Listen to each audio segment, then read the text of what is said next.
White Swan. Welcome to the Mysterious Domain Movie Palace.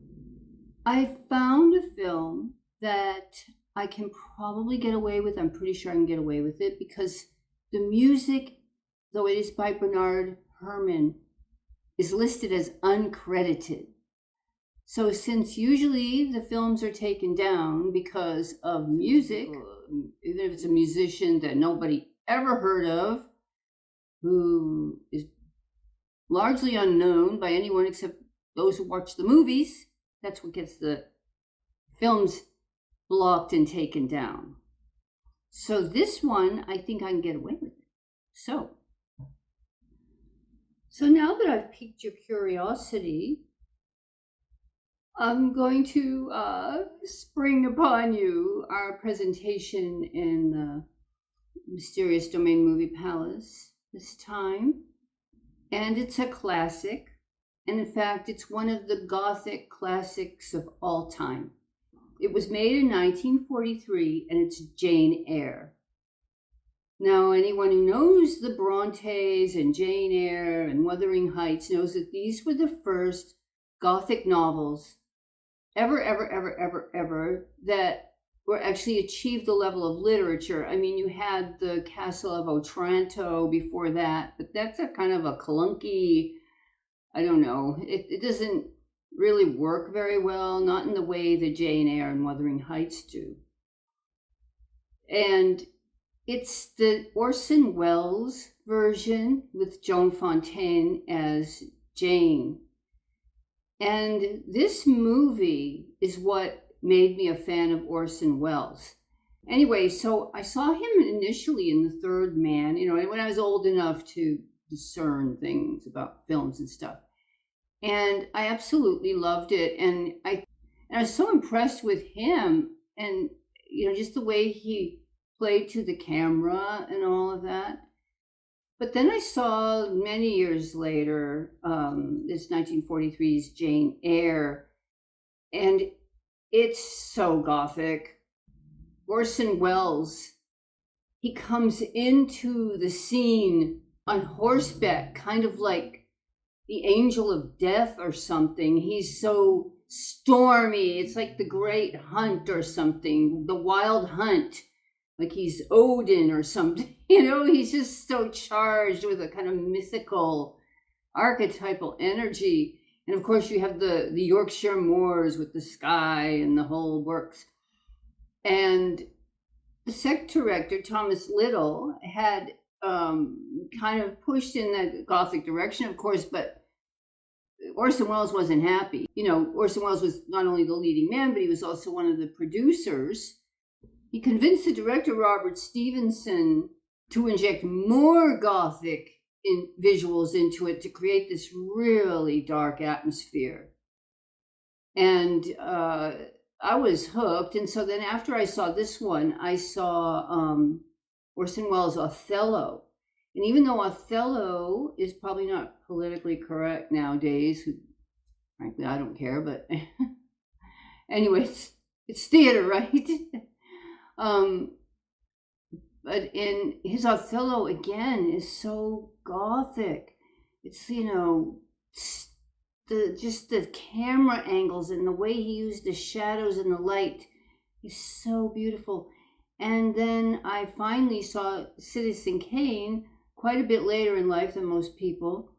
And just the whole opening of Citizen Kane shows this house, and it's the San Francisco, I believe,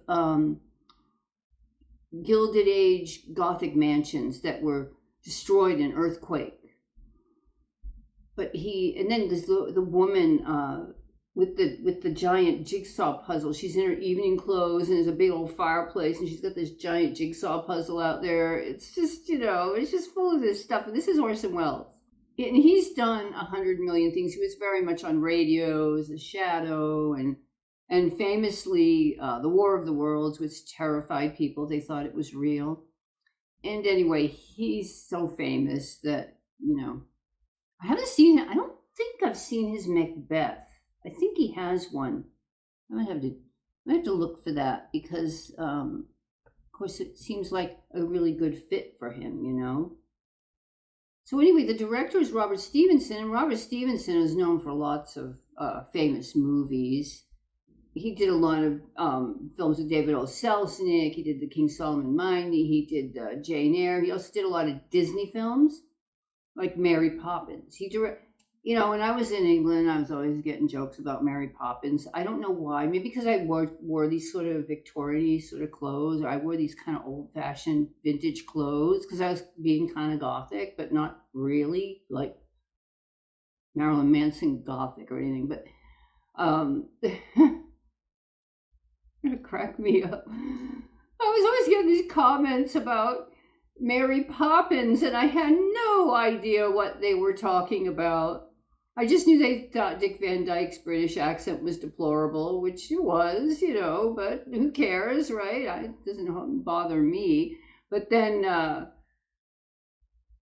if any of you Brits know what it means to call somebody Mary Poppins, please let me know, because if I could float through the air on an umbrella, that would be cool. And I think I would scare a few of those people. Anyway.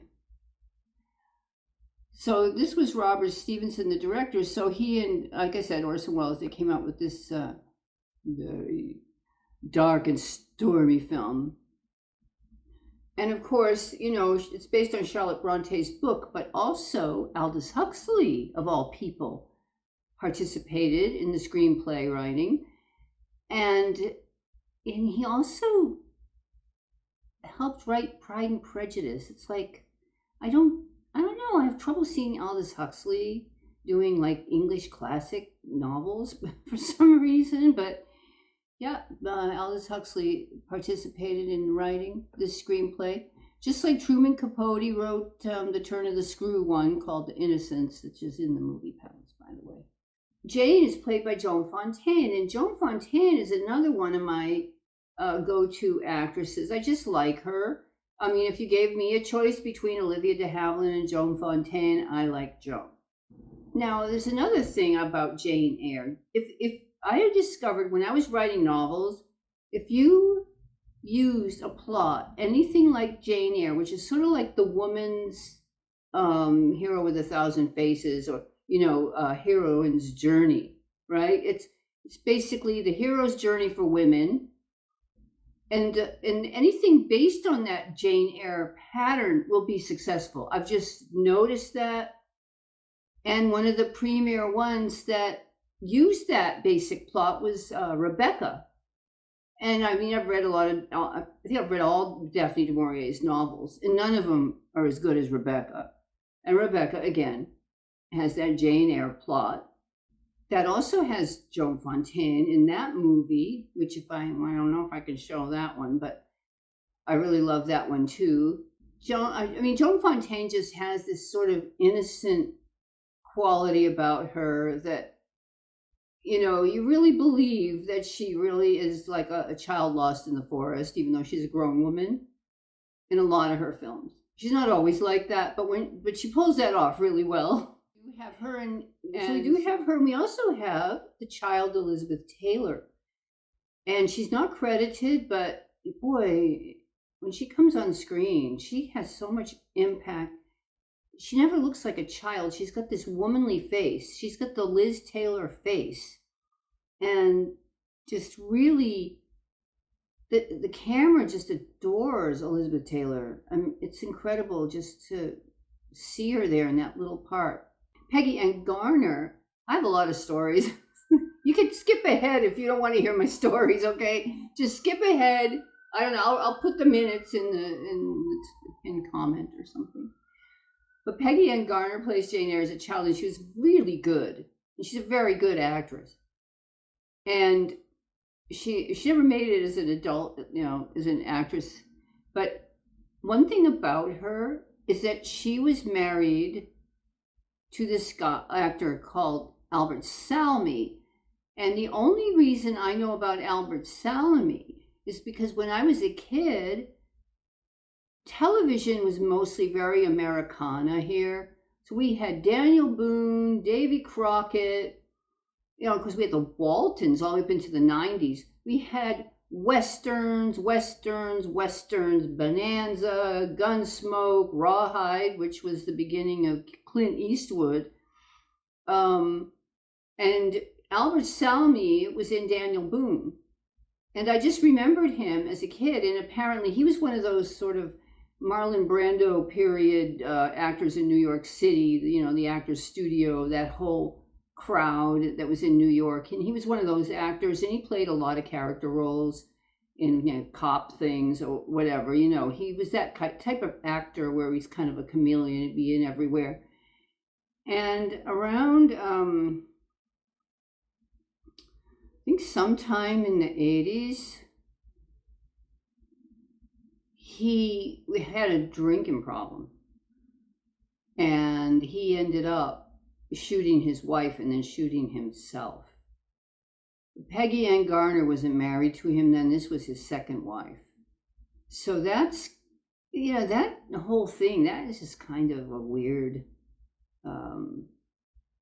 name to come up when I was researching the film, But then we had Margaret O'Brien, who was quite famous as well, and she plays Adele as a child, the little French girl, and she does a really good job. She's kind of irritating in the right way she's supposed to be, right?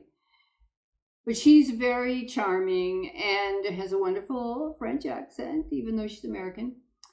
Her mother had been a flamenco dancer, which I suppose explains why Margaret could do all that kind of ballet stuff that Adele does in Jane Eyre. And she was also in classics like The Secret Garden and Little Women.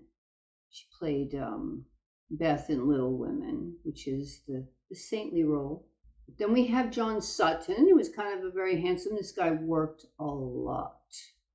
He was the kind of good-looking leading man type that could also play character roles and stuff. And he was in The Bat with Vincent Price, so he has a little hand in our wheelhouse over here. Then we had Sara Allgood, who was an Irish actress who was born Halloween, so it's kind of gothic. And she was a very busy character actress. And then we have Charles Henry Powell Daniell, and he's the guy with that funny face that's in everything. He's in one of the episodes, the Mirror one that I have of Boris Karloff Thriller in the movie Palace. He's in that. So he's this guy. He's ubiquitous. And he's really good. He plays that horrible schoolmaster Brocklehurst at the Lowood School in the beginning. And he's so perfectly nasty. He's so Dickensian in his nastiness. He's just mean. And, that poor Jane Eyre, man, she went from having Agnes Moorehead as her aunt, Mrs. Reed, who was a real snob, and she took poor little Jane in after her mother died and then let her spoiled brat little Huxley, little nephew, taunt poor little Jane and beat her up and do all this. And so she went from that to Lowood Hall with Mr. Brocklehurst, who would feed the kids gruel and dine on all the money that went to the school to feed the kids went on his table, that's for sure. The typical Charles Dickens sort of scenario. I don't think you could cast anyone better than him in that. He's perfect. He was born in 1894, so he started in the silent movies. He was in with Charlie Chaplin and The Great Dictator. So he went from the silent movies all the way till, the end in the Sherlock Holmes things, and, he's a busy guy. Now, Agnes Moorehead, of course, she had starred with Orson Welles in the Mercury Theater radio plays, so she was very much involved with our star Orson Welles. And she was in Citizen Kane. Any movie he made, he put her in it. We also have her in The Lost Moment over in the movie Palace. So we have, anyway, she was in, Agnes Moorehead was basically in anything that was a bit strange and interesting, Hush, Hush, Sweet Charlotte, Sorry, Wrong Number, these kind of noirish, gothic-y, Dark Passage, on that Betty Davis one where she's blind. But she kind of lurks around in these films. And so naturally she's in this. Of course, she's mostly known for playing Endora in Bewitched. There's a huge cast. There's so many people. I'm shocked at the numbers of people in this movie. When you watch it, you don't feel like you're in one of these crowded costume dramas. You don't feel a sense of crowds like you do in some movies. It seems very still and very stoic and very dark, and it just doesn't it just doesn't seem like a very busy film. But there's a lot of extras and actors in this. So I know it's an old chestnut probably for a lot of you. You've probably seen it 100 times. But it's still, it holds up. There is, if you're into the book, there is a substantial part of the story that was not included in the screenplay. And I think mainly they were concerned with running time. But other than that missing piece, I really think it holds up well. And if you just let yourself give into the lush black and white, moody, archetypal, there's something kind of mythical and fairy tale like about it. I think you'll really enjoy it. And if you haven't seen it, especially if you have seen it, it's worth seeing again. So I hope you enjoy 1943, Jane Eyre.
My name is Jane Eyre.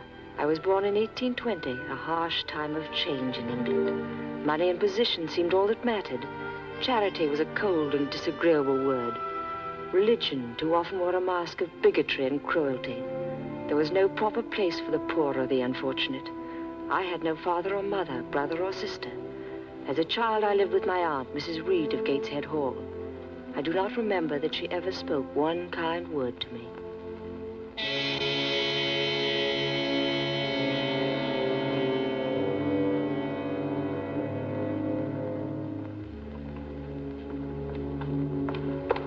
Careful, Bessie. She bites.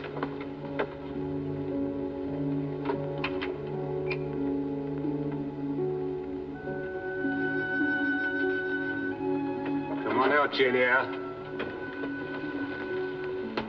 Mrs. Reed wants to see you in the drawing room.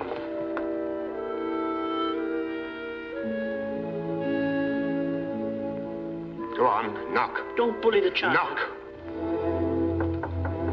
Come in.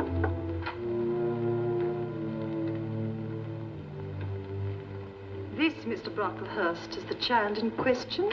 She's the daughter of my late husband's sister, by an unfortunate union which we in the family prefer to forget. For some years, she's lived in this house. The recipient, I can clearly see, of every care which a loving benefactress could lavish upon her. Come here, little girl. What is your name? Jane Eyre, sir. Well, Jane Eyre, And are you a good child? The less said on that subject, the better. Indeed. Only this morning she struck her little cousin most brutally and without provocation. That isn't true. Jane. He hit me first. Silence! John, dear, did you strike her first? No one did, Mama. You did. You know you did. You knocked me down and hit my head and made it bleed. I did You not. did. You did. I won't listen to your odious lies.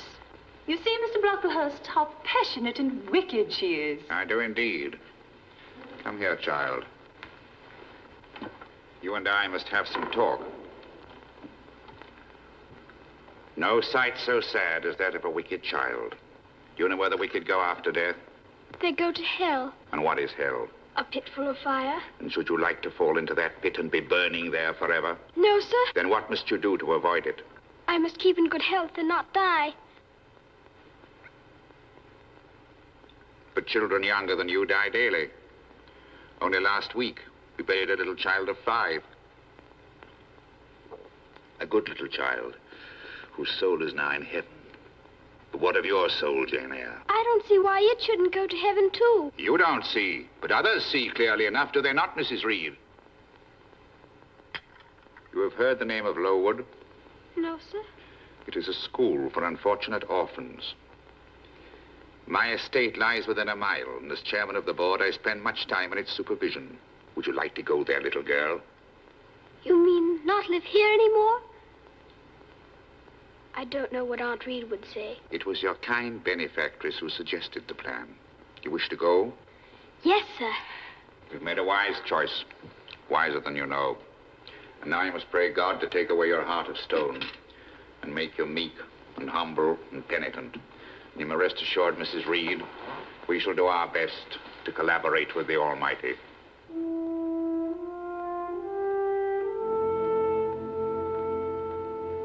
Bessie? Yes, Jane? I never dreamt I'd get away from here till I was quite grown up. Won't you even be sorry to leave your poor old Bessie? What does Bessie care for me? She's always scolding and punishing. All the same, I am rather sorry to be leaving you. Rather sorry. Is that all? And I suppose if I asked you to give me a kiss, you'd say you would rather not. I'll kiss you and welcome, Bessie. You're such a strange, solitary little thing. Here's a keepsake, Jane. It'll help you remember me. Come on, hurry up. Be a good girl, and I hope you'll be happy. Thank you, Bessie. Goodbye. Bye, Jane.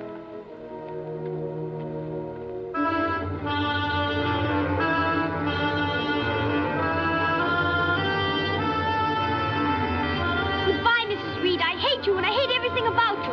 I'll never come and see you when I'm grown up, and I'll never call you aunt as long as I live. And if anyone asks me how you treated me, I'll say you are bad and hard-hearted and mean. And the very sight of you makes me sick.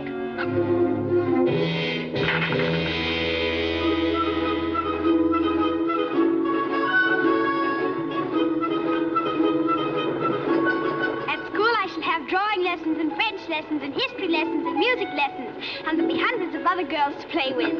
And what's the name of this school of yours? It's called Lowood. Lowood. Lowood.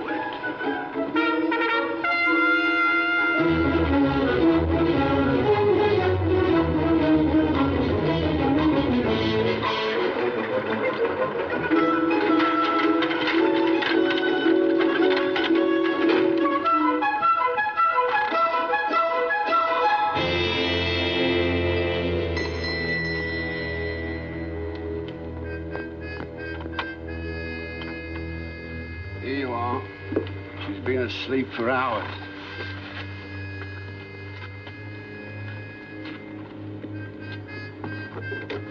Right away, Bill.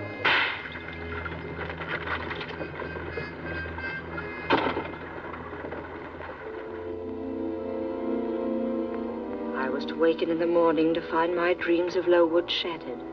In their place was to stand a school that was more like a prison, dominated by the cold, implacable cruelty of Mr. Brocklehurst.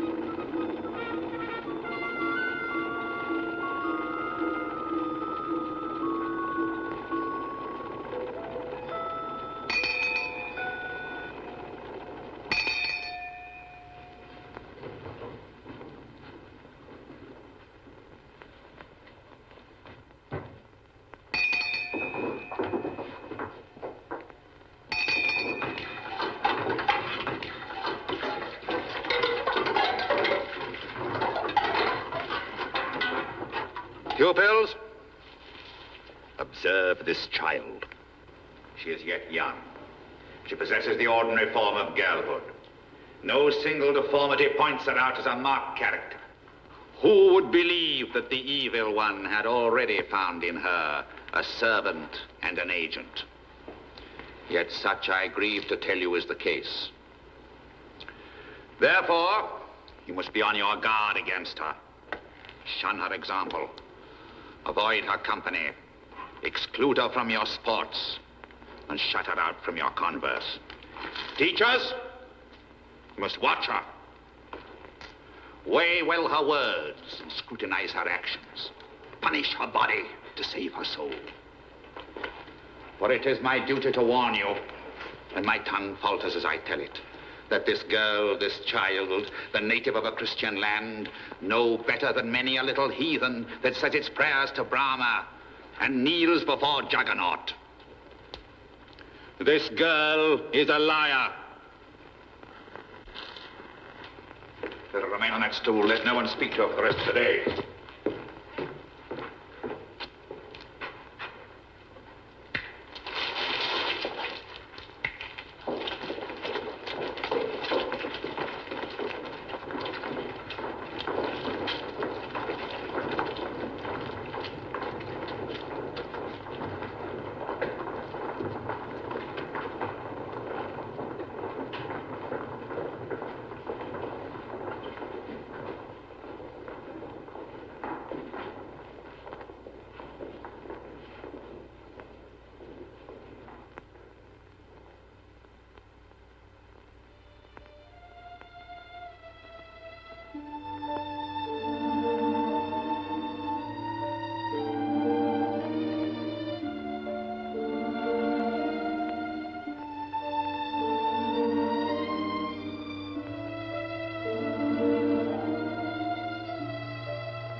I brought you this from supper.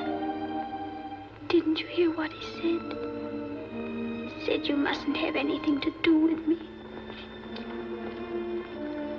Go on, take it.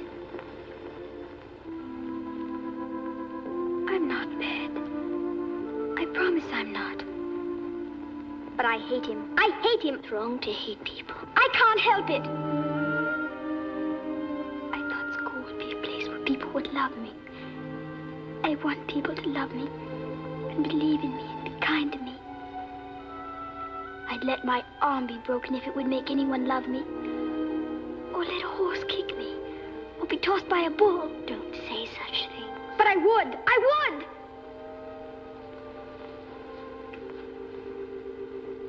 Eat your bread, Jane.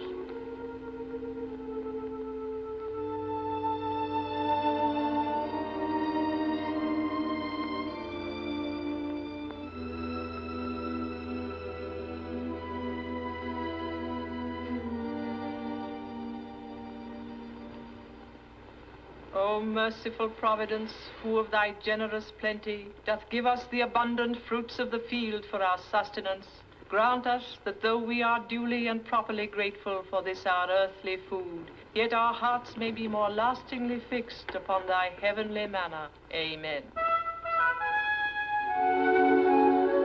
Helen, where does that road go? I told you before, to Bradford. But after Bradford? Derby, I suppose. Nottingham and then London. From London to Dover, and across the sea to France, and then over the mountains and down to Italy, and to Florence, and Rome, and Madrid. Madrid isn't in Italy, Jane. That road goes there all the same. And we'll drive along it one day, when we're grown up, Helen, in a lovely coach and four. And I'll have beautiful curly hair just like yours. And I'll have read all the books in the world. And I'll play the piano and talk French, almost as well as you do. Dreaming again, Jane? Oh, Dr. Rivers! I know somebody who's going to be late for inspection. Not this time. I'll beat you there.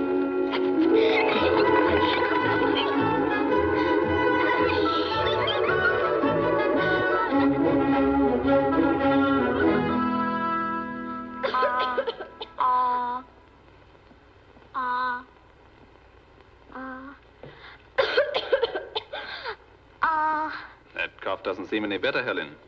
We'll have to take care of it.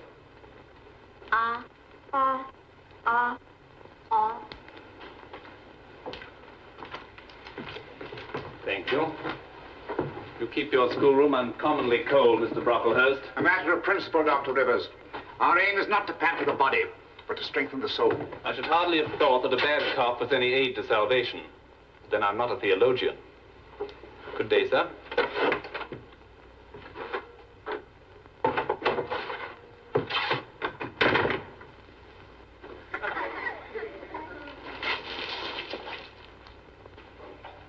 If I may venture an opinion... When I want your opinion, madam, I shall call for it.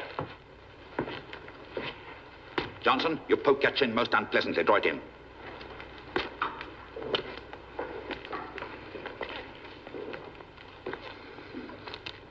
Edwards, I insist on your holding your head up. I will not have you stand before me in that attitude.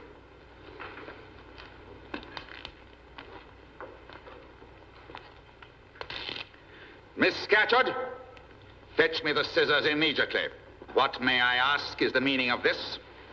Why, in defiance of every precept and principle of this establishment, is this young person permitted to wear her hair in one mass of curls? Her hair curls naturally, sir. Miss Scatcherd, how often must I tell you we are not here to conform to nature? I want these girls to be children of grace.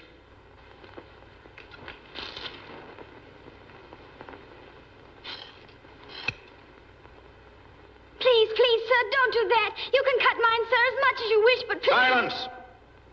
So this is the spirit that prevails at Lowood. First vanity, and now insurrection.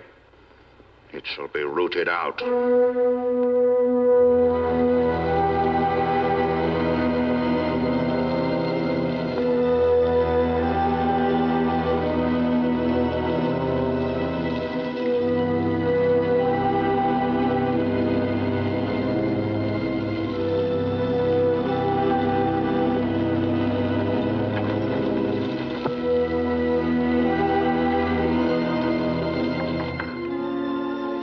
Dr. Rivers. I brought this oil for Helen. I want her chest rubbed with it. Helen, Doctor? Yes, I'm concerned about her lung. I've spoken to Mr. Good heavens, madam, what are those children doing out in the rain? It was Mr. Brocklehurst's order. Well, bring them in at once. What shall I say to Mr. Brocklehurst? You can refer Mr. Brocklehurst to me.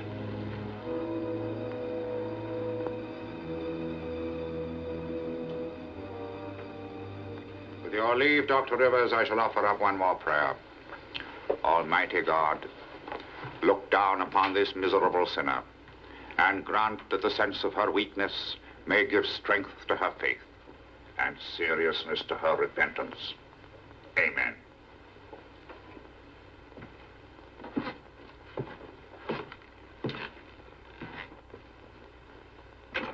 The ways of Providence are inscrutable, Dr. Rivers. Was it Providence that sent that poor girl to get drenched in the rain? Dr. Was Rivers? it Providence that ordered her to her death? Yes, to her death, Mr. Brocklehurst.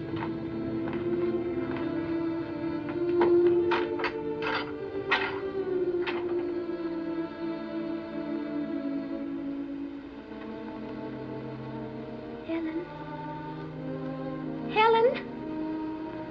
Oh, I'm so glad. I heard Dr. Rivers say. I was afraid.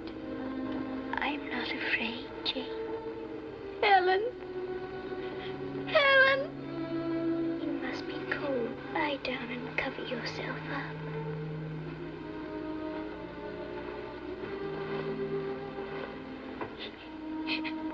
Don't cry, Jane. I don't want you to cry. Are you warm now? Yes. Good night, Jane. Good night, Helen.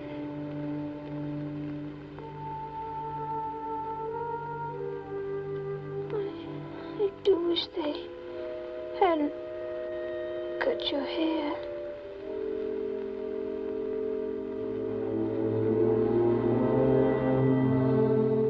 Helen, are you awake?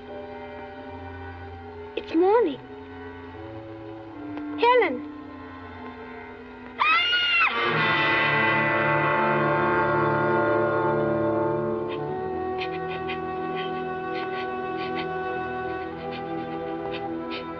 Jane. Come, Jane. No, I want to stay here. I want to be with Helen. Helen isn't here. Helen's with God. Jane, remember what you say in your prayers every day. Thy will be done. Do you think you're doing God's will by giving way to despair? God wants children to be brave and strong. Won't you do what God wants? I'll try. That's right.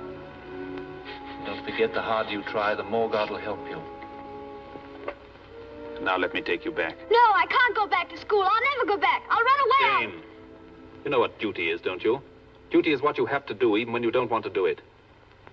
I may not want to go out into a snowstorm to visit a sick child, but I know I have to go because it's my duty. Now, what is your duty, Jane? I don't know. Yes, you do, Jane. In your heart, you know perfectly well. Your duty is to prepare yourself to do God's work in the world. Isn't that true? And who can do God's work? An ignorant woman or an educated one? Yes, you know the answer to that. And where can you get an education, Jane? Where? At school. Precisely. So you know you have to go back to school, even though you may hate the very thought of it. Isn't that true? I suppose it is true. Good, Jane. Very good.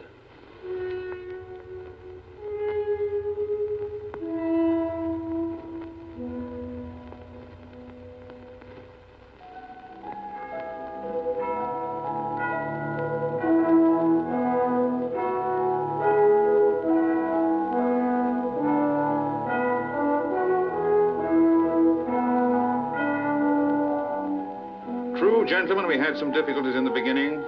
A very stiff-necked and evil child. But Eyre has been with us 10 years.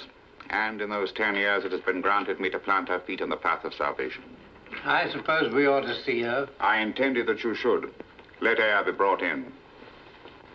I don't need to remind you of the advantages of appointing one of our own pupils as teacher. An outsider will have to be paid twice as much. Eyre, this is a solemn moment. Little did I imagine that the unregenerate child I received into this institution would grow in 10 short years to become a teacher.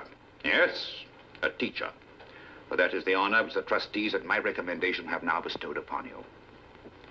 Your wages will be 20 guineas per annum, from which only 10 will be withheld for board and lodging, for spiritual instruction and laundry. Your duties will begin on the first day of the new term. I need detain you no longer, gentlemen.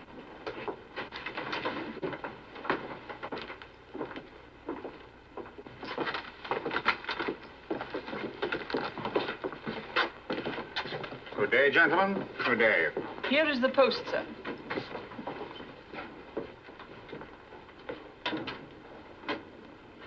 That is all, Eyre.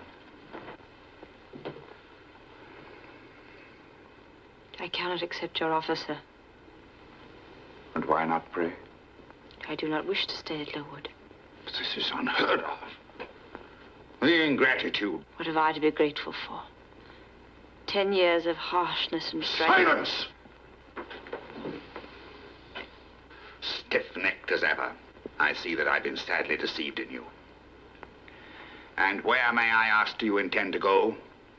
Out into the world, sir. Out into the world. And you know how the world treats young paupers without friends or connections? I intend to find a position as a governess. How, may I ask? I've advertised in a newspaper. No. And doubtless you've been overwhelmed with demands for your services. No, sir. And you never will be. You have no talents. Your disposition is dark and rebellious. Your appearance insignificant. It's folly to dream of such a position.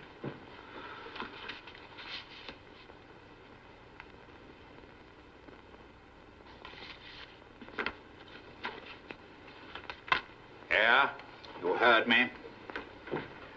I'm willing to overlook your ungracious outburst, but I warn you, if you persist in your folly, this haven will never again be open to you. I am leaving Lowood, sir.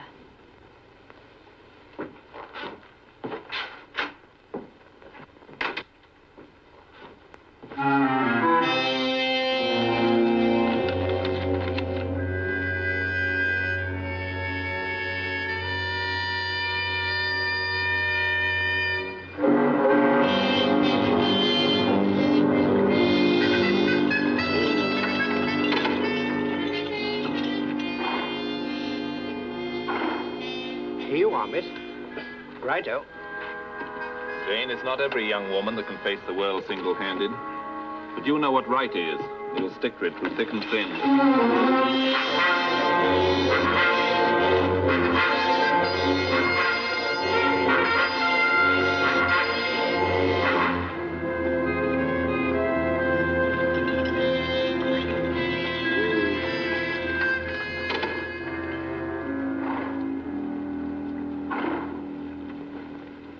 £40 is my limit. No. Look, a guineas and they're yours, lad. Excuse me, could you tell me if there's anyone here from Mrs. Fairfax of Thornfield Hall? Not that I've heard, ma'am. Take seat in coffee room and I'll inquire. Who's the young lady, Sam? Couldn't say, sir. Just coming by coach. Well, give her my compliments and ask if she'd care to join me in a glass of Madeira. Yes, sir. The gentleman over there presents his compliments. Asks if you'd care to take a glass of something with him. Oh, no, thank you. I never take wine.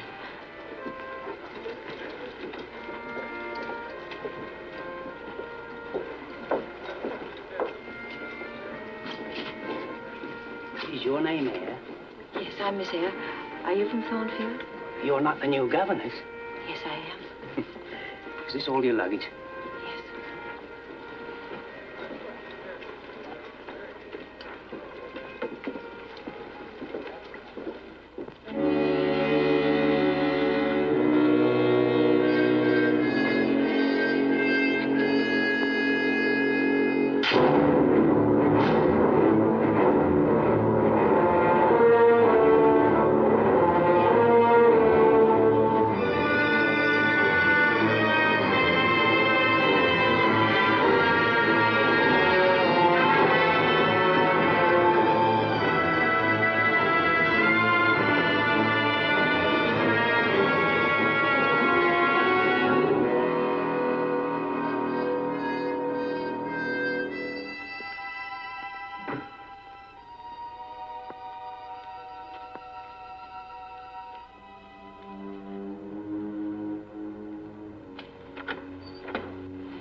Tell Mrs. Fairfax you're here.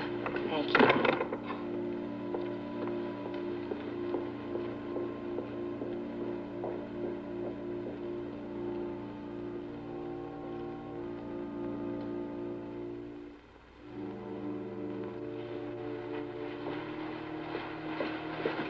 How do you do, my dear?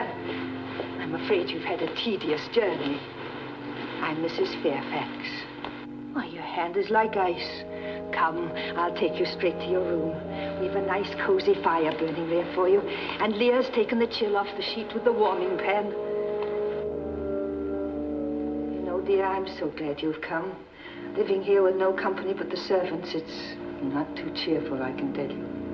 I do declare not a living creature but the butcher and the postman has come to this house since the hard weather set in. Shall I have the pleasure of seeing Miss Fairfax tonight? Miss Fairfax? Oh, you mean Miss Adele? Isn't she your daughter? Oh, gracious, no. Adele is French. I have no family. No family at all. That's Mr. Edward's room. He's abroad, of course, but I always keep it ready for him. His visits are always so unexpected and sudden. A wanderer on the face of the earth. That's what Mr. Edward is, I'm afraid. Mr. Edward? Who is Mr. Edward? Why, the owner of Thornfield, of course. Oh, I thought this was your house. Mine, bless your soul, child. I'm only the housekeeper. Thornfield belongs to Mr. Edward Rochester, and little Adele is his ward. And here is your room, my dear. It's quite small, but I thought you'd like it better than one of the large front chambers. Oh, it's very beautiful. I can't understand why a gentleman with a house like this so seldom comes to it. It is strange. But you'll find, Miss Eyre, that in many ways Mr. Edward is a strange man. Good night, my dear. Good night.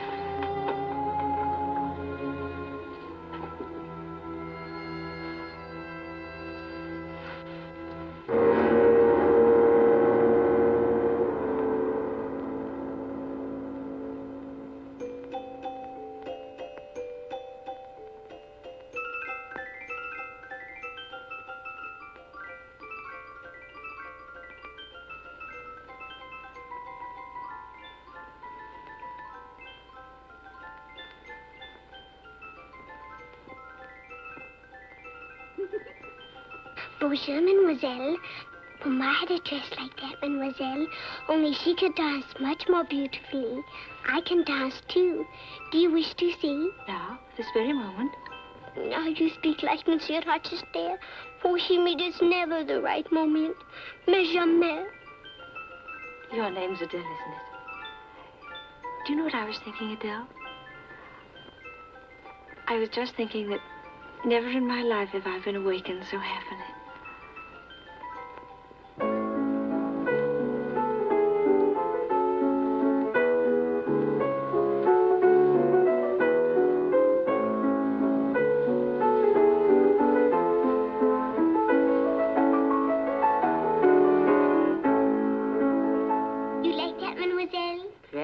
Adele. A great many gentlemen and ladies came to see Mamma, and I used to dance before them, or sit on their knees and sing to them. I liked it. And where was that? In Paris. We live always in Paris. But then when Mamma had gone to the Holy Virgin, Monsieur Rochester came and took me across the sea in a great ship with a chimney that smoked, and I was sick. 5, 6, and 3. Do you like Monsieur Rochester? I've not met him yet. This is his chair. He sits here and stares into the fire and frowns like this. Is he as bad as that? Twice as bad. I cannot make how bad he is. But I'm sure he's very kind to me. Oh, sometimes he brings me beautiful presents. But when he's angry, that's terrible. And may the Holy Virgin give me grace. And God bless Monsieur Rochester. And make him polite to Mademoiselle, so she will stay with me forever and ever. Amen.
Your horse. Apologies won't mend my ankle. Down, Violet! Well, what are you waiting for? I can't leave until I see you're fit to ride. A will of your own. Where are you from? From Mr. Rochester's house just below. You know Mr. Rochester? No, I've never seen him. You're not a servant at the Hall. I'm the new governess. Oh. You're the new governess.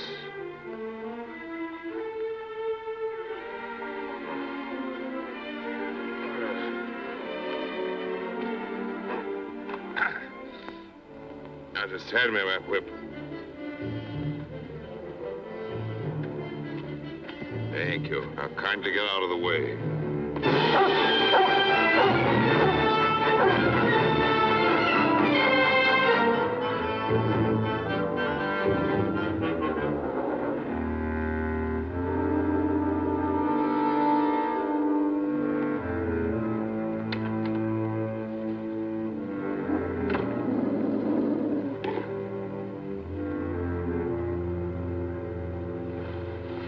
Dear, off with your things. He's been asking to see the new governess. Who? Why, Mr. Rochester, of course. Rode in on us suddenly without any warning. And in such a violent humor. Seems he had an accident. I don't know what to do. He won't let me send for the doctor. Oh, my goodness, your bonnet. Here is Miss Eyre, sir.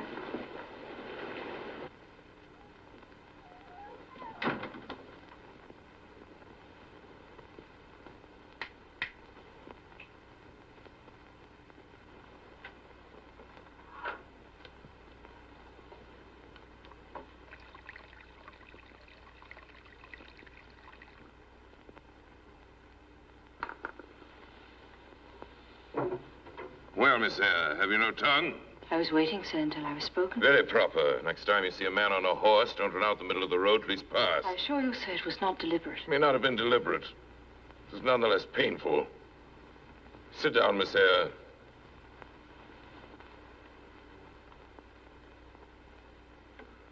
Where'd he come from?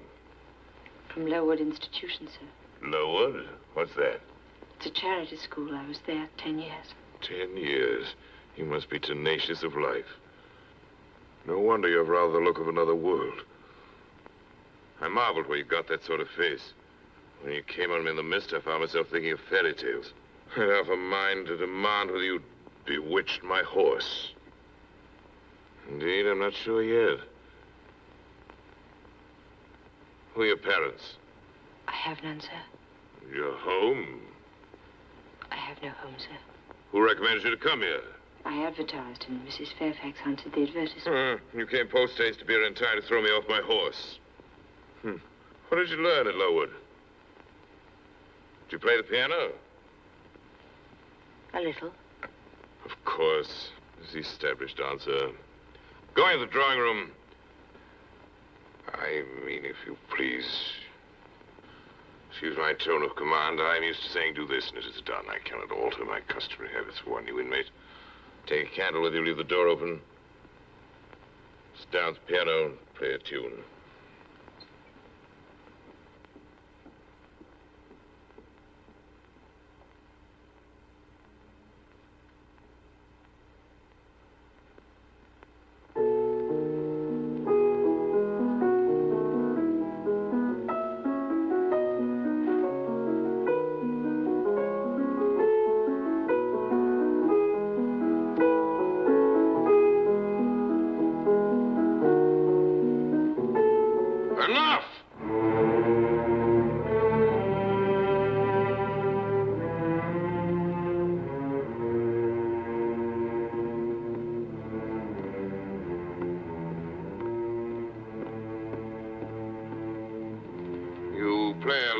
I see, like any other English schoolgirl. Perhaps rather better than some. Not well. Good night, Miss Eyre. Good night.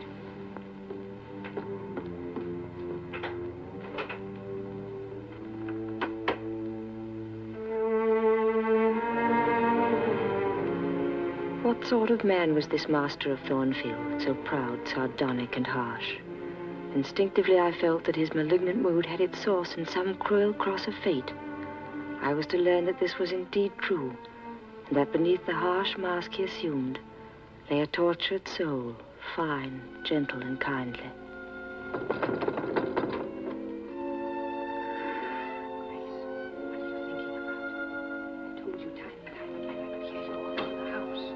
Noise, Grace. I've spoken to you before. Did I disturb you, my dear? I'm so sorry. I had to say something to Grace Poole. She's a person we have to do the sewing. Not altogether unobjectionable, but she does her work. How did you get on with Mr. Rochester, my dear? Is he always so changeful and abrupt? Well, he has his little peculiarities of temper, of course. But then allowances should be made. Why for him more than for anyone else? Partly because that's his nature, and partly, too, because he has painful thoughts. What about? Family troubles. I think that's why he so seldom comes to Thornfield. It has unpleasant associations for him. Good night, my dear. Good night, Mrs. Fairfax.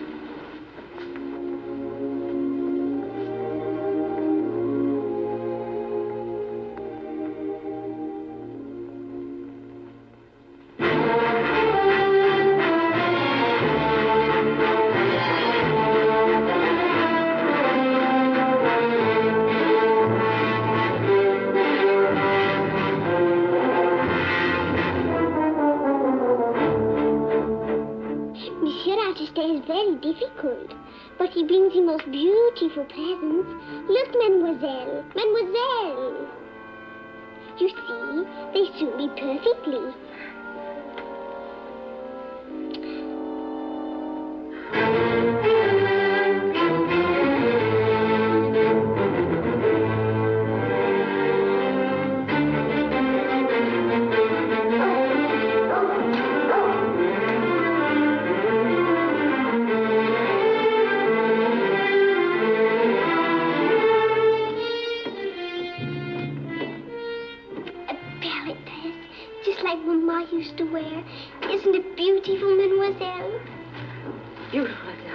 I shall wear it when I dance. Always.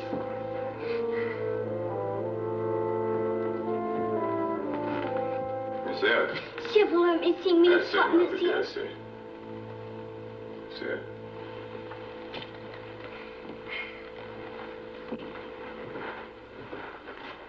I'm not fond of the prattle of children. As you see, I'm a crusty old bachelor, and I have no pleasant associations connected with their lisp. In this house, the only alternative is the prattle of a simple-minded old lady, which is nearly as bad. Today, I feel disposed to be gregarious and communicative, and I believe you could amuse me. It puzzled me a great deal that first evening in the library, Miss Eyre. I'd almost forgotten you since, but now I'm resolved to be at ease. It's only what pleases me. It would please me now to draw you out, to learn more of you. Sit down, Miss Eyre. No, go on further back. Down just here, I placed it. Forward a little. Still too far back. I can't see you without disturbing my position in this comfortable chair, which I have no mind to do. You examine me, Miss Eyre. Do you find me handsome? No, sir. Indeed. I beg your pardon. I was too plain. My answer was a mistake. Just so, and you should be answerable for it. Now then, explain. Does my forehead not please you? What do you tell from my head? Am I a fool? No, sir, far from it. Would you say it is the head of a kindly man? Hardly that, sir. Very well, madam. I am not a kindly man. Though I did once have a sort of tenderness of heart, you doubt that? No. Since then, fortune's knocked me about, kneaded me with her knuckles, till now I flatter myself I'm as hard and tough as an India rubber ball, with perhaps one small sensitive point in the middle of the lump. Does that leave hope for me? Hope of what, sir? My retransformation from India rubber back to flesh. You look very puzzled, young lady. And puzzled air becomes you. Besides, it keeps those searching eyes of yours away from my face. You're silent, Miss Eyre. Stubborn? No, annoyed, and quite rightly so. I put my request in an absurd way, and the fact is, once and for all, I do not wish to treat you as an inferior, but I've battled through a varied experience with many men of many nations and roamed over half the globe, while you've spent your whole life with one set of people in one house. Don't you agree that gives me a right to be a little masterful and abrupt? Do as you please, sir. You pay me £30 a year for receiving your orders. £30? I'd quite forgotten that. Well, on that mercenary ground, won't you agree to let me hector you a little? No, sir. Not on that ground, but on the ground that you did forget it, and inquired of my feelings as an equal. Good. Well, then, you will let me dispense with the conventional forms without thinking me insolent. I should never mistake informality for insolence. One I rather like. The other no freeborn person would submit to even for a salary. Humbug. Most freeborn people who submit to anything for a salary. Where are you going? It's time for Adele's lesson. No, young lady. It's not for Adele that you're going. It's because you're afraid of me. Wish to escape me. In my presence, you're hesitant to smile gaily or speak too freely. Admit that you're afraid. I'm bewildered, sir, but I'm certainly not afraid. Don't I look beautiful, monsieur? Mrs. Almama used to do it, is it not? Precisely. That's how she charmed my English gold out of my breeches pocket. And I shall dance for you. You will not. You go straight upstairs to the nursery. Monsieur. At once.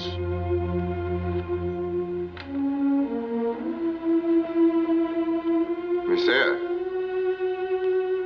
I'm not finished talking to you.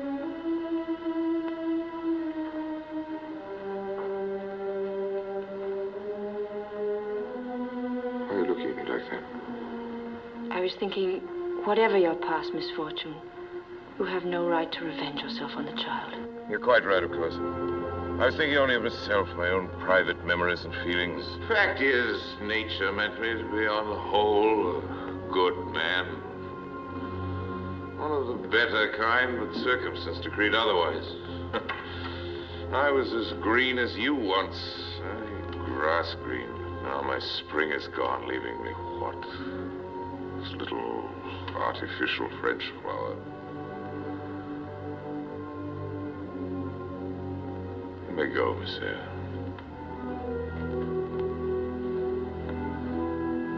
Miss Eyre.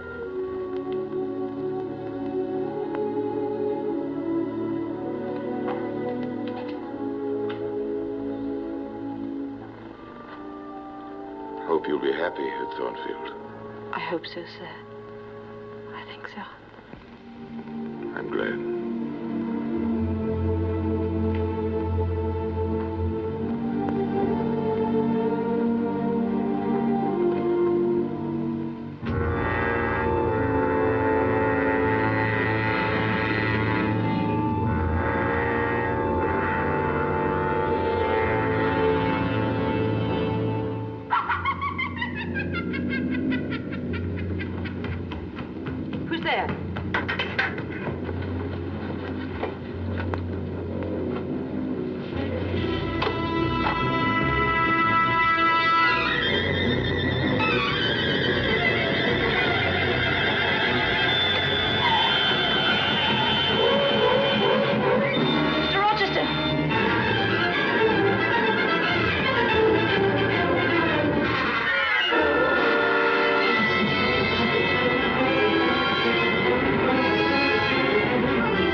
Tried to kill you. I heard footsteps along the gallery.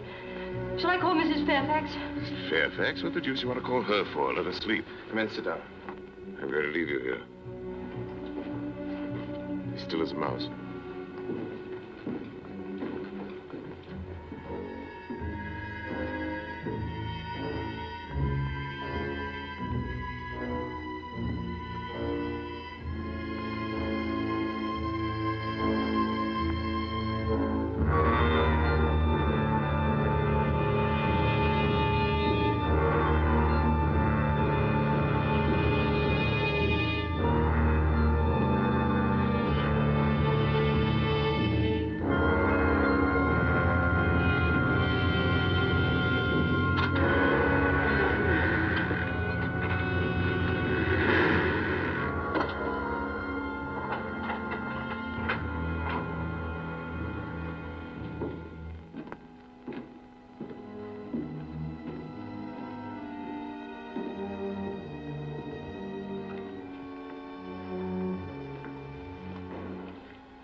Came out of your room.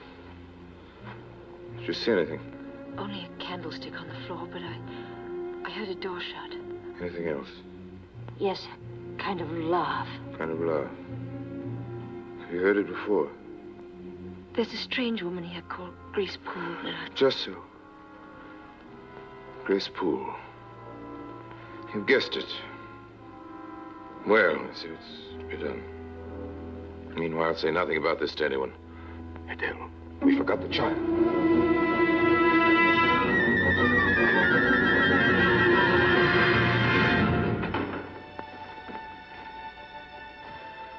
I had an awful fear. You see what she has? Poor little Adele. Trying to console herself for my unkindness to her. The child has dancing in her blood and coquetry in the very marrow of her bones.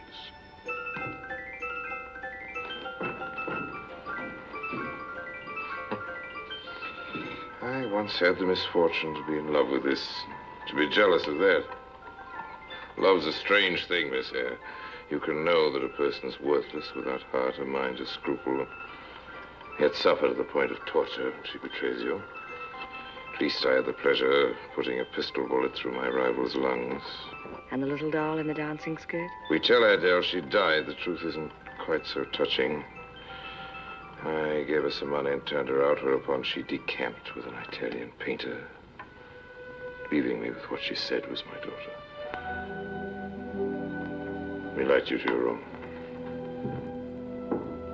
Well, Miss Eyre, now that you know what your pupil is, the offspring of a French dancing girl, I suppose you'll be coming to tell me to look out for a new governess. Adele has had so little love. I shall try to make up for it. Are you always drawn to the loveless and unfriended? When it's deserved.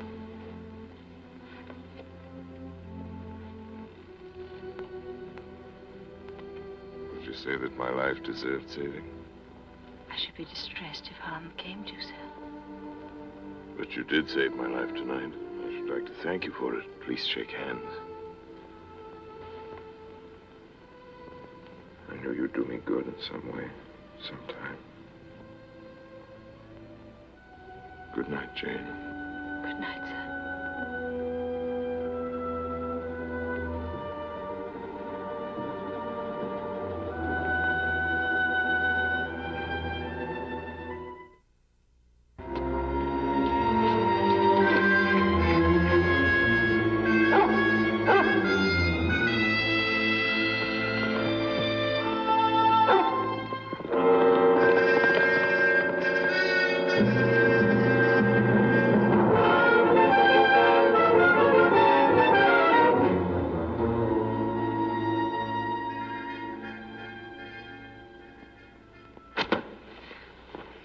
Isn't it terrible? We might all have been burnt in our beds.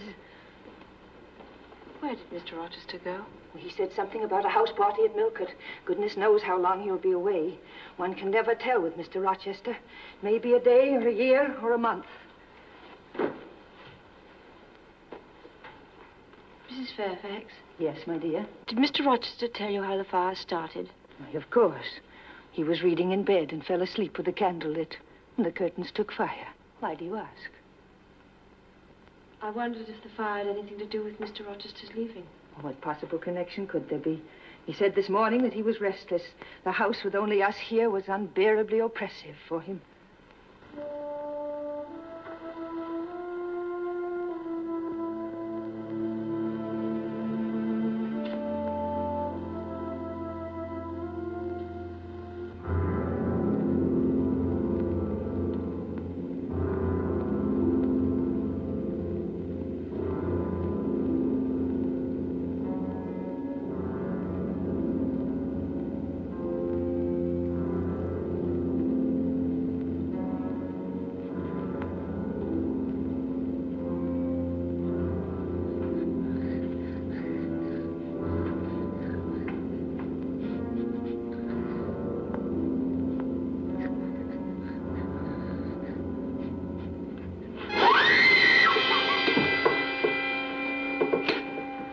Doing here?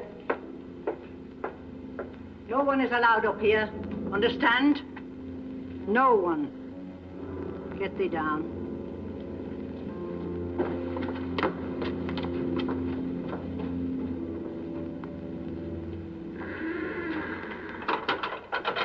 Had the mystery in the tower driven him madly away, just as we seemed so close together?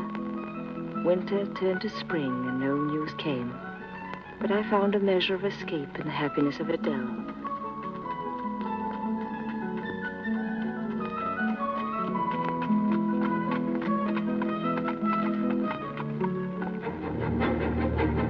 Lookman was there.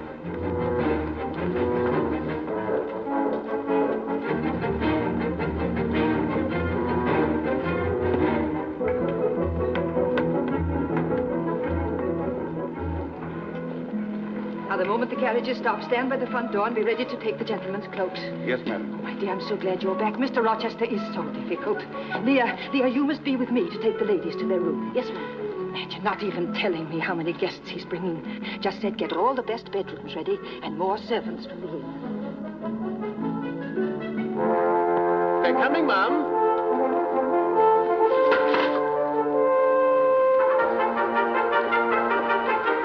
1, 2, 3, oh dear, 15 at least. Far more than I prepared for.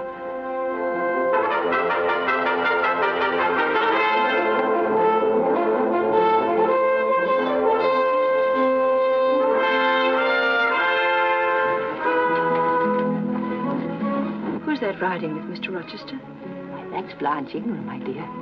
Haven't you heard about Miss Ingram and Mr. Rochester? She's quite an old flame of his. Wouldn't surprise me if it came to an engagement one of these days. Such a beautiful girl, isn't she?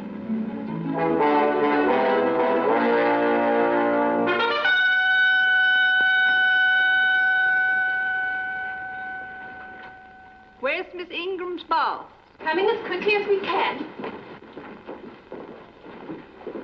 Adele? Why aren't you in the nursery? Mademoiselle, let me look. No, dear, you're in the way. Didn't I tell you that Blanche had set her cap at him? Well, he is very romantic and enormously rich.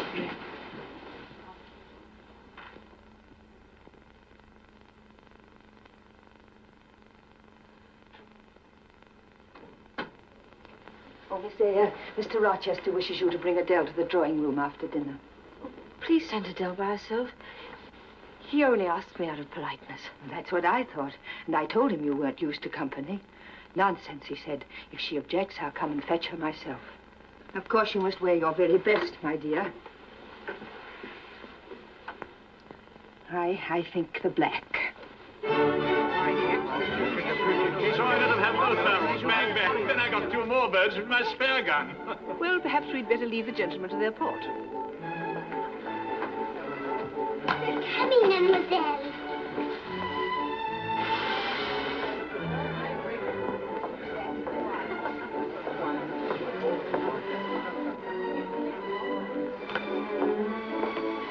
Bonsoir, madame. Bonsoir. What's your name? Adele. Now, Blanche, stop teasing Mr. Rochester. Come along, my angel.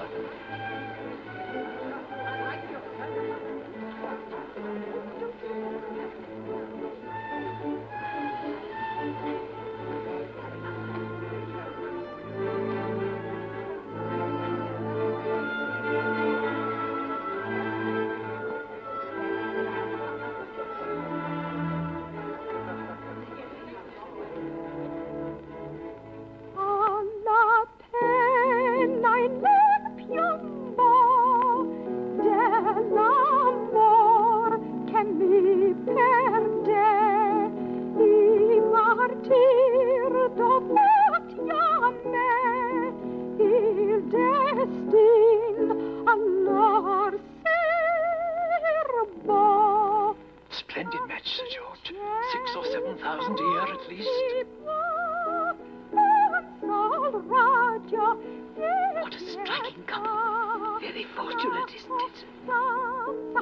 Fine shoulders, eh, Ned?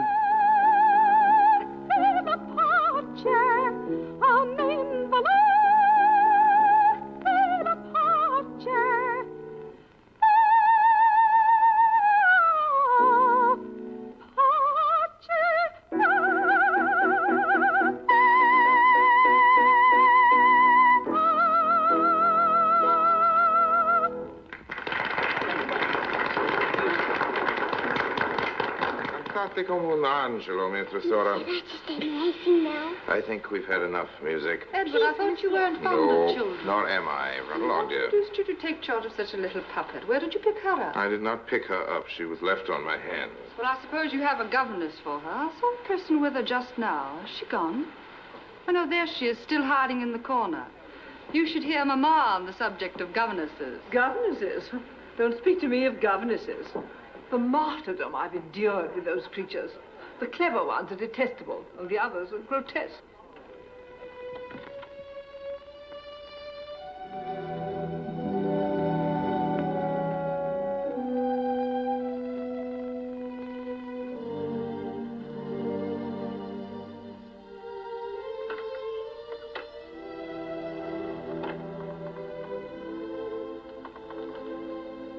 How do you do? Very well, sir. Why did you not come and speak to me in the drawing room? I did not wish to disturb you as you seemed engaged. What have you been doing while I've been away? Teaching Adele as usual. Yes, and getting a good deal paler than you were. What's the matter? Nothing. Take cold the night of the fire? No, sir. Go back to the drawing room. You're leaving too early. I'm a little tired, sir. Yes, a little depressed. What about? I'm not depressed, sir. But I tell you, you are. So much depressed that a few words more and there'll be tears in your eyes. See, they're there now. Shining, swimming. What the devil's that? I wish to see Mr. Rochester. What name shall I say, sir? Well, tell him Mr. Mason. Mr. Mason of Spanish Town, Jamaica. Very good, sir.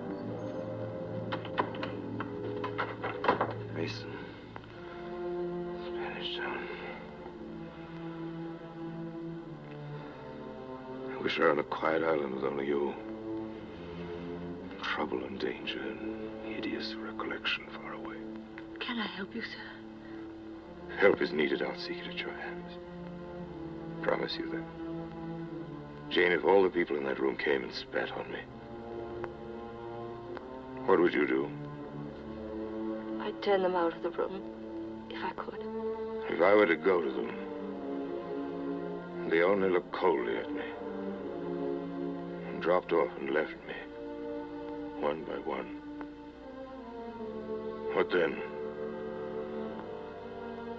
Would you go with them? I would stay with you, sir. To comfort me? Yes, sir. To comfort you as well as I could.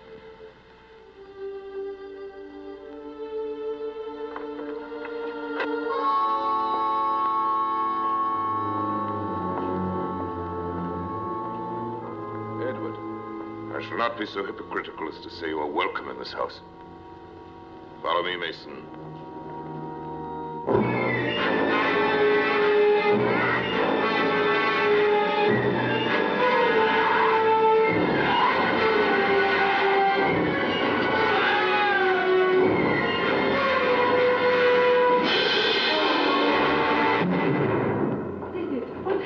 Noise came from down there.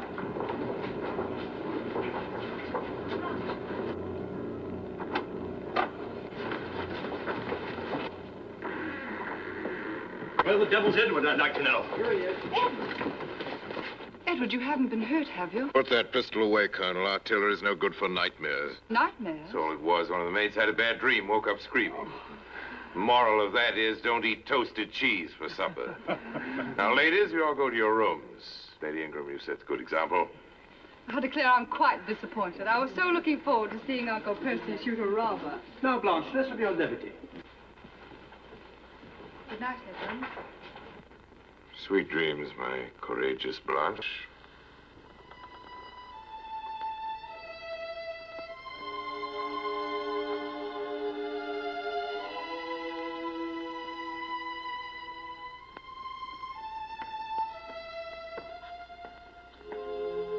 Jane, are you awake? Yes, sir. Come out then, quietly.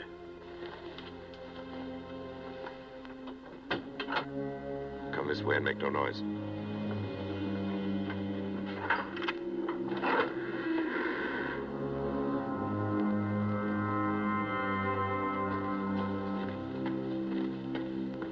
You don't turn sick at the sight of blood, do you? Never been tried. Just give me a hand. Won't do to risk a fainting fit.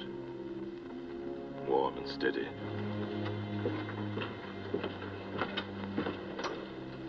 Jane, what you see may shock and frighten and confuse you. I beg you not to seek an explanation. Don't try to understand.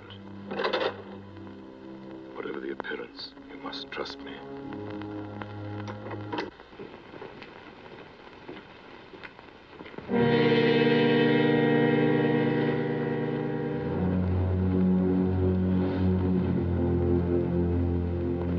Jane, I'm going to leave you in this room. This gentleman, while I fetch a surgeon. He will sponge the blood as I do now. If he comes to, do not speak to him on any account. Do you understand me? Whatever happens, do not move from here. Whatever happens, do not open a door. Either door.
Doctor. Be on the alert. Give you half an hour for dressing the wound, getting the patient downstairs and all. Edward, I'm done for, I fear. Nonsense. Lost a little blood, that's all. She sank her teeth into me like a tigress. Go. She said she'd drain my heart's blood. Be silent, Mason. Forget it. Jane. Yes, sir. Go and get some things on. Go down the back stairs and bolt the side passage door. Find a carriage waiting. See if the driver's ready. Should be down in a moment.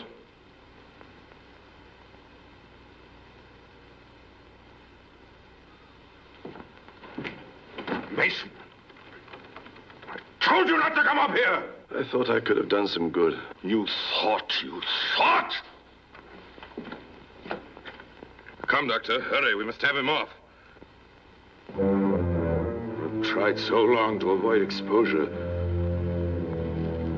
I shall make very certain it doesn't come now. Take care of him, Doctor. Let him leave your house until he's quite well.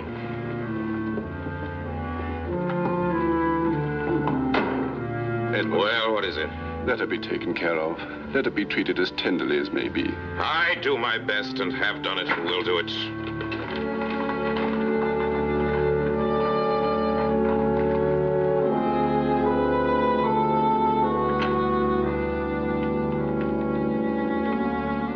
Jane, come here a few minutes. There's some freshness. House is a dungeon, sepulcher. Here everything is fresh, real, and pure. You passed a strange night, Jane. A little pale.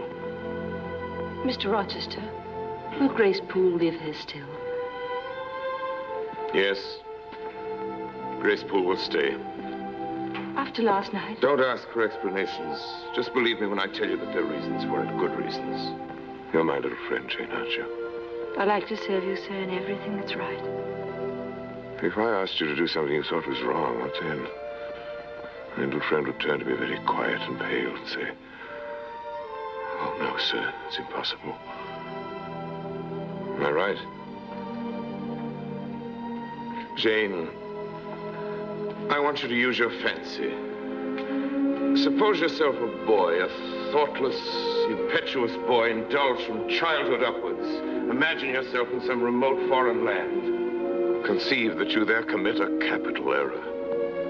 One that cuts you off from the possibility of all human joys. In your despair, you wander about vainly seeking contentment in empty pleasure. Then, suddenly, fate offers you the chance of regeneration. And true happiness. Are you justified in overleaping the obstacles of mere custom? Tell me, Jane. Are you justified? How can I answer, sir? Every conscience must come to its own decision. Or if it can't come to a decision, if you're afraid that you may bring shame to what you most cherish or destroy what you most desire to protect. Oh, Jane, don't you curse me for plaguing you like this. Curse you, no. Give me your assurance on that. Cold finger. They were warmer last night. Jane, will you watch with me again? Whenever I can be useful. For instance, the night before I'm married, will you sit with me then?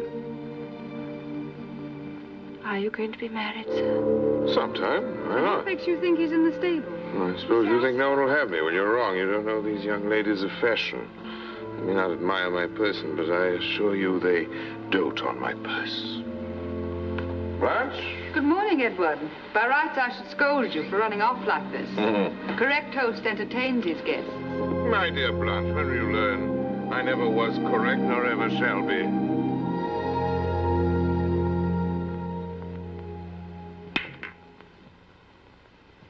Very pretty, partner. Splendid. Thank you. Edward, I'm so glad you've made up your mind to come to London with us tomorrow. Have I? I didn't know. Of course, you're very appropriate. What now, Edward? Put the red ball in the top pocket. Edward, does that person want you? I'm sorry, sir. I did not know you were occupied. Very good, Miss Eyre. Sure the ladies will excuse me.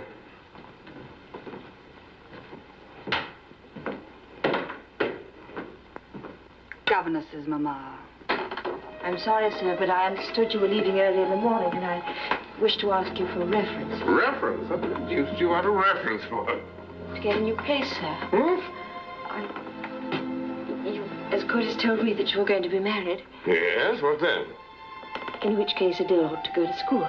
To get her out of my bride's way, who otherwise might walk over her rather too emphatically? Well, some sense in your suggestion, Jane. Adele, as you say, must go to school. And you must go to the devil, is that it? I hope not, sir, unless it's the devil who answers my advertisement. Advertisement? You mean say you've been advertising? Not yet, sir, but I shall. You'll do nothing of the kind. Time comes for you to get a new situation, I'll get one for you. Do you hear? Very well, sir. Goodbye, Mr. Rochester. Goodbye, Miss Eyre. Jane, is that all? Seems stingy to my notion. Dry and unfriendly. Won't you do more than just say goodbye? Well, I'll shake hands, sir. Will you shake hands?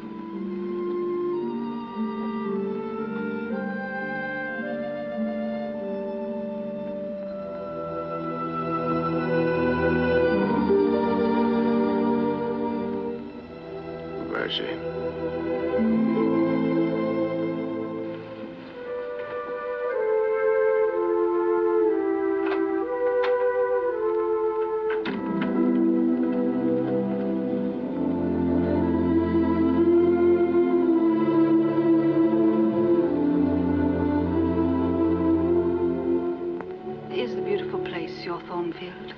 The dungeon that serves its purpose. Dungeon? Why, it's a paradise. Huh.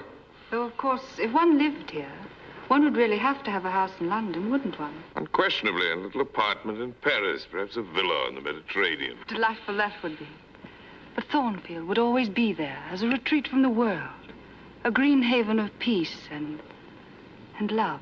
Love? Who's talking of love? All a fellow needs is a bit of distraction. A house full of beautiful women every now and then to keep him from brooding on his woes, peering too closely into the mysteries of his heart. That is if he has a heart. Hmm? And sometimes I wonder, Edward, if you really do have one. Have I ever done or said anything to make you believe that I have? If so, I assure you it was quite unintentional. Are you never serious? Never more than at this moment, except perhaps when I'm eating my dinner. Really, Edward, you can be revoltingly coarse at times. Can I ever be anything else? Can you? Would I have come to Thornfield if you couldn't? Oh, that's a very nice point, Blanche. Would you or would you not? Let's begin by considering the significant facts of the case first. Mr. Rochester is revoltingly coarse and as ugly as sin. Allow me, my dear Blanche, I repeat, as ugly as sin.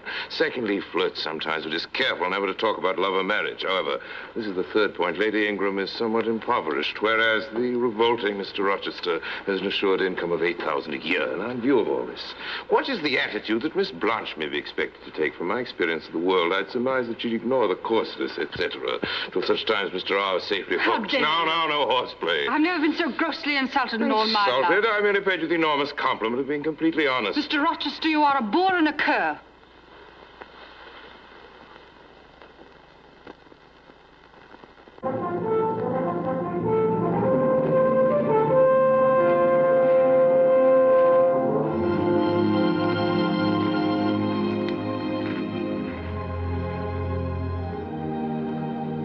I thought you'd gone.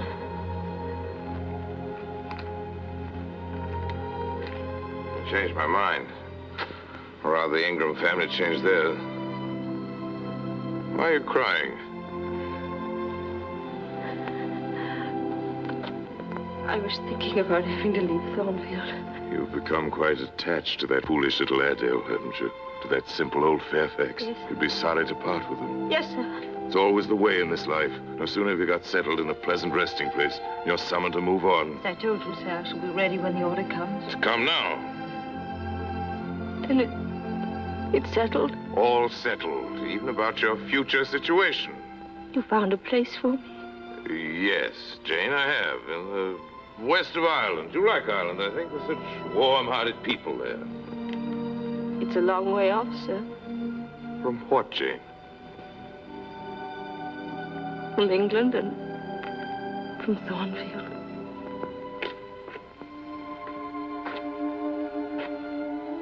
Well. And from you, sir? Yes, Jane, it's a long way. When you get there, I shall probably never see you again. We've been good friends, Jane, haven't we? Yes, sir. Even good friends may be forced to part.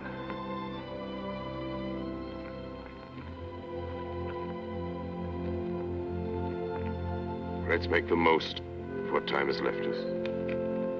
Let us sit here in peace. Even though we should be destined never to sit here again.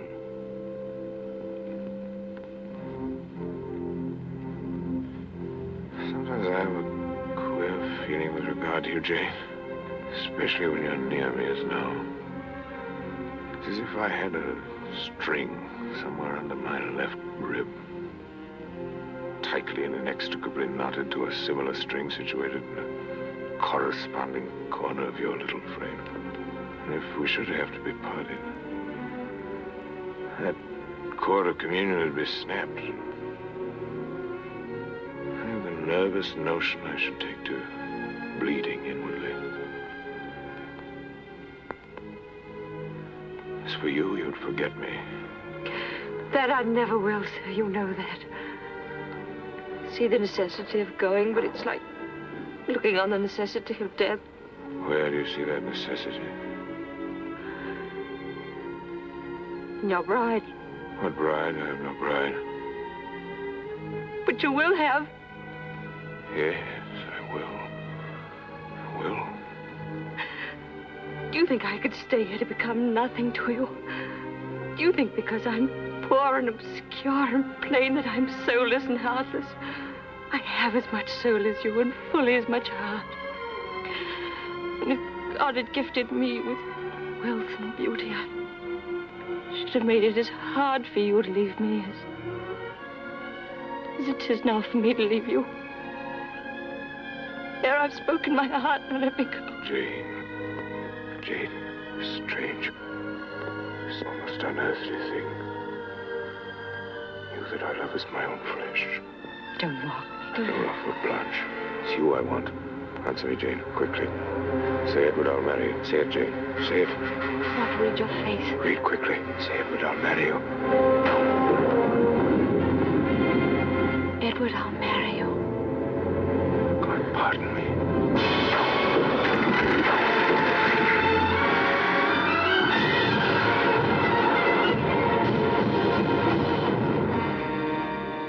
All my doubts and all the grim shadows that hung over Thornfield seemed to vanish, shattered like the riven chestnut tree.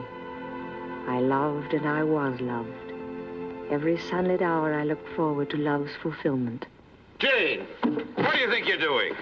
Teaching Adele as usual. As usual, as a new heaven and a new earth, and you go on teaching Adele as usual. What is wrong with that? Because I'm going to marry Mademoiselle and take Mademoiselle to the moon and find a cave in one of the White Valleys, and Mademoiselle will live with us there forever. You approve? Monsieur, there is no one I'd rather you marry, not even Mrs. Fairfax. And some of that, and a length of the scarlet. Yes, I tell you, And a length of the scarlet, and some of the gold silk. Yeah, my lady, off again each way, and Lord Manton's ready. There's 35 in a tenner. Oh, bless you, Go away, Mother. Leave the pretty lady's beauty. The pretty lady's going to marry me, and we shall make our future ourselves.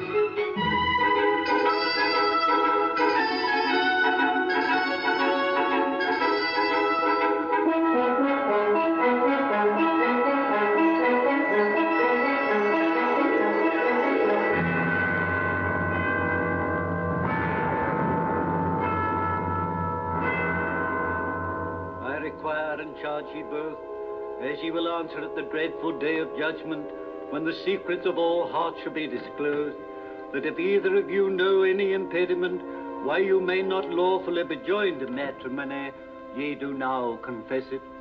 For be ye well assured that if any persons are joined together otherwise than as the word of God doth allow, then are they not joined by God, nor is their matrimony lawful.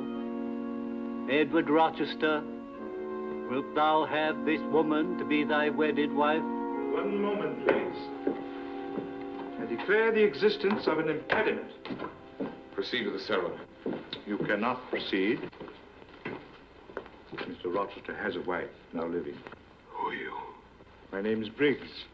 I am an attorney. Mr. Mason, On the 20th of October, 1824, Edward Rochester of Thornfield Hall was married to Bertha Mason at St. Mary's Church, Spanish Town, Jamaica. The record of the marriage will be found in the register of that church. It's true, I swear it. She's now living at Thornfield. I've seen her there myself. I'm her brother. Parson, close your book. There'll be no wedding today. Instead, I invite you all to my house to meet Grace Poole's patient. My wife.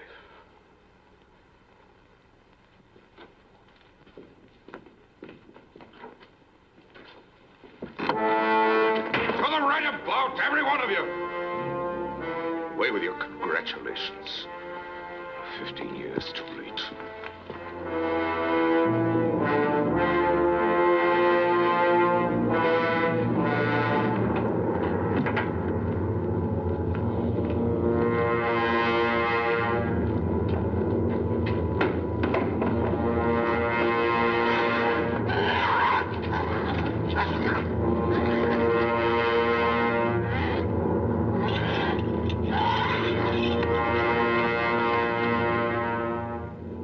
Gentleman is my wife.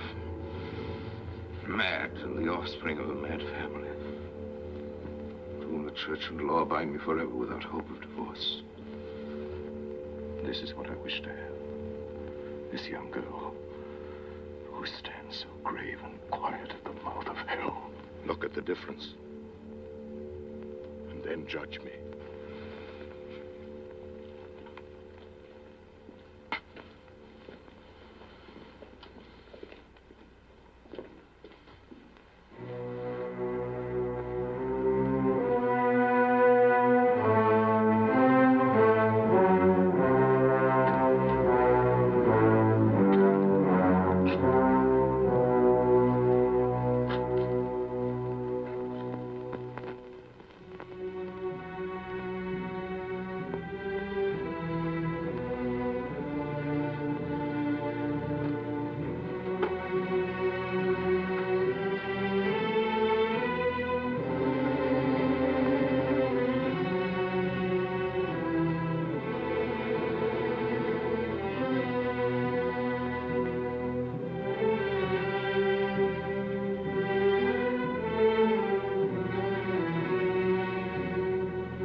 Jane. I did not even know her. I was married at 19 in Spanish Town to a bride already courted for me. But I married a gross, groveling, mole-eyed blockhead that I was. Jane, hear me. I suffered all the agonies of a man bound to a wife at once, intemperate and unchaste. I watched her excesses drive her at last into madness. And I brought her back to England, to Thornfield. Jane added everything that God and humanity demanded. And I fled from this place. My fixed desire was to find a woman I could love. A contrast to the fury I left here. What did I find? A French dancing girl, a Viennese milliner, a Neapolitan countess with a taste for jewelry. Back to England. I rode again in sight of Thornfield. Someone was walking there in the moonlight. A strange little elfin-like creature. It frightened my horse and then came up and gravely offered me help. I was to be aided, and by that hand. And aided I was. And then later that evening, do you remember, Jane? Say you remember. I remember. You came into that room. How shy you were. And yet how readily and roundly you answered my questions. And then you smiled at me. That moment I knew I'd found you. Jane, can you not forgive me? I do forgive you. And you still love me? I do love you with all my heart. I can say it now since it's for the last time. You mean to go one way in the world? Let me go another. Stay with me, Jane. We'd be hurting nobody. We should be hurting ourselves. Would it be so wicked to love me? Would it? I could crush you between my hands. But your spirit would still be free.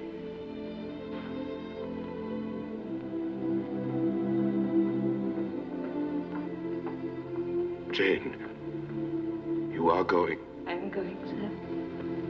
You will not be my comforter, my rescuer, my deep love, my frantic prayer. Say nothing to you.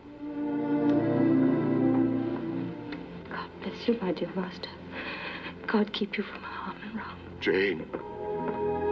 Jane. Jane. Going nowhere, I had nowhere to go. Without references, I could not find employment. I knew hunger and unsheltered nights.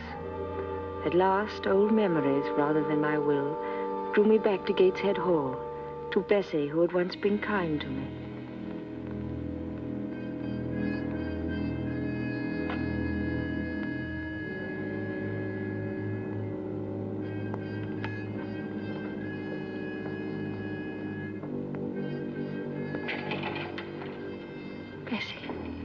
Yes, I'm Bessie.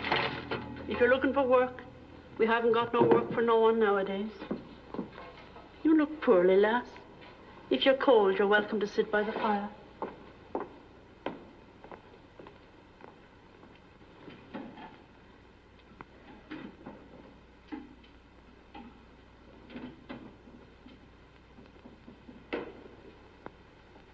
Sit down, lass.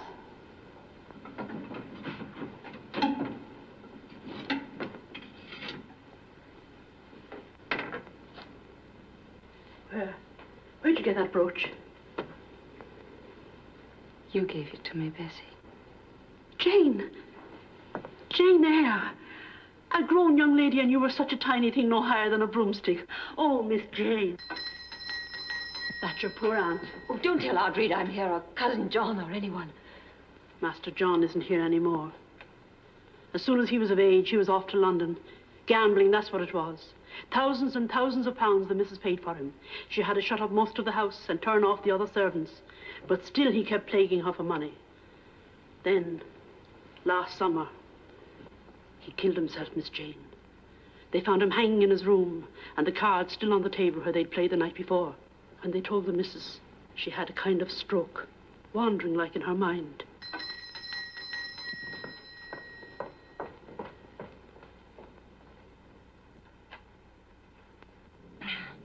Is that you, Bessie? Yes, ma'am.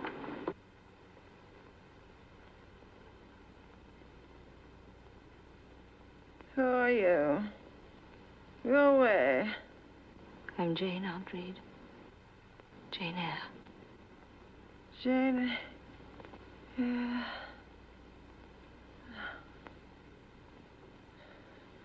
Nobody could know the trouble I've had with that child. Little pauper, Bright. Should have been in workhouse.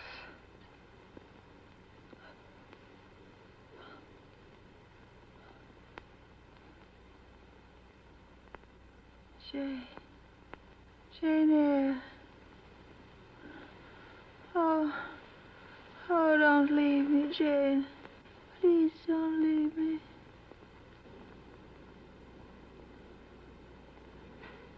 I won't leave you. Oh,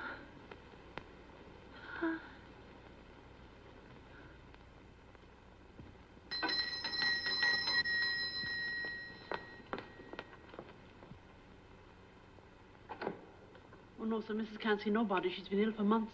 Oh, I'm sorry. I wanted to make some inquiries about a niece of hers, Miss Eyre. Oh, would you wait inside a moment, sir? Thank you. Thank you.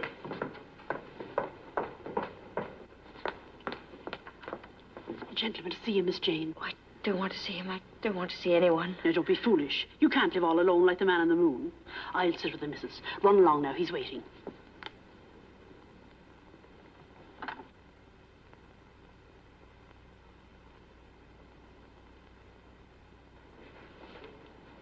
Jane! How did you know I was here? I didn't. I was trying to find you. I received an inquiry about you the other day. Didn't stay in that place you went to very long, did you? Didn't you like it? What happened? I had to leave. Forgive me, it's no business of mine. All the same, I do feel obliged to ask you about this letter. It comes from a lawyer in Milford. He writes to me as the person whose name you gave as reference when you went to Thornfield. That's near Milford, isn't it? A client of his wants to know your whereabouts. You know who's inquiring for you? Jane, if you don't want me to talk about this anymore, I won't. Thank you, Dr. Rivers. It's for you to say. Or would you rather I didn't answer it at all?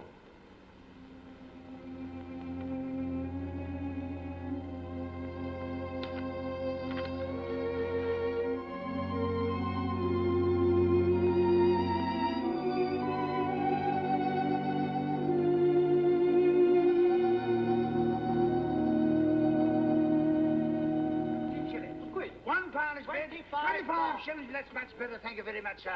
27 and 6, 30 shillings, 35 bob. Any advance of 35? £2 is bid. Going at £2. Going.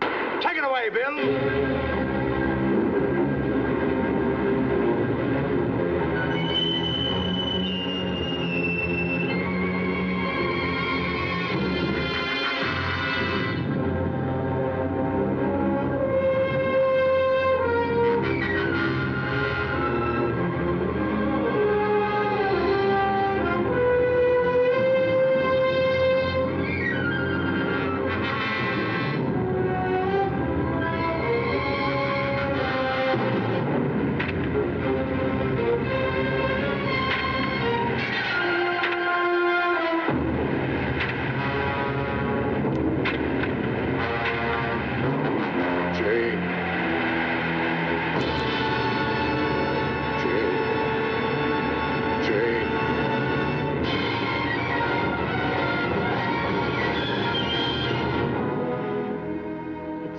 Of a soul in pain, an appeal so wild and urgent that I knew I must go, and go quickly. Only when I knew what had happened to him, only when I'd looked once more upon that tortured face, could I make my decision. It was she who did it, Miss Eyre. She struck down Grace Poole as she slept, and then she set fire to Thornfield. It was her laugh in the gallery that woke me. I ran into the nursery and wrapped Adele in a shawl and carried her down. And as we came out into the courtyard, I heard her laugh again. I looked up, and there she was on the roof, laughing and waving her arms above the battlements. Mr. Edward saw her as he came out. He did not say anything, but went straight back into the house to try to save her. All this side of the house was blazing.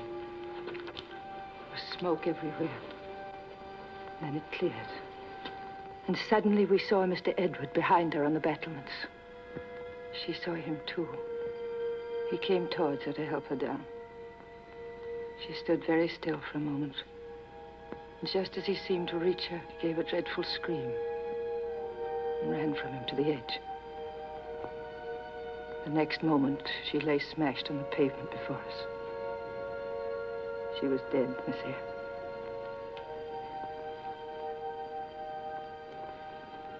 Mr. Edward? The great staircase fell in as he was coming down.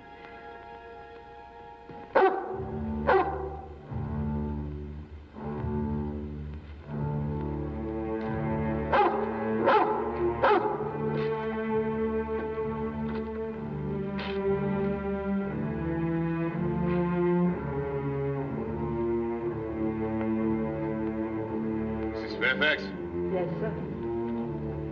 What the deuce are you doing in this part of the house? Adele is waiting for a supper. Yes, sir.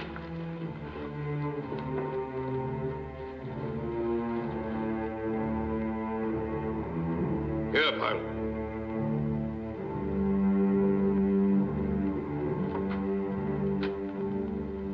Clear. Who are you? Come back, sir.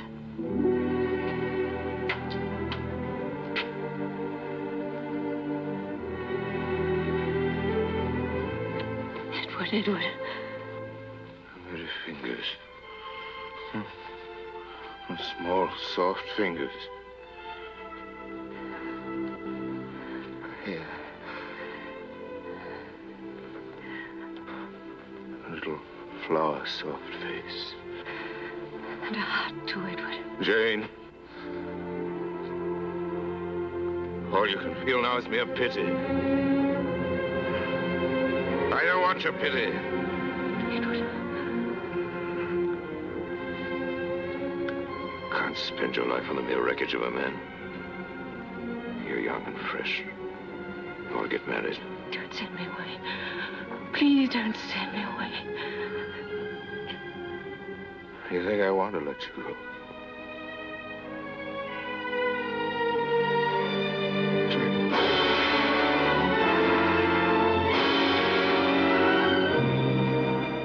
As the months went past, he came to see the light once more, as well as to feel its warmth.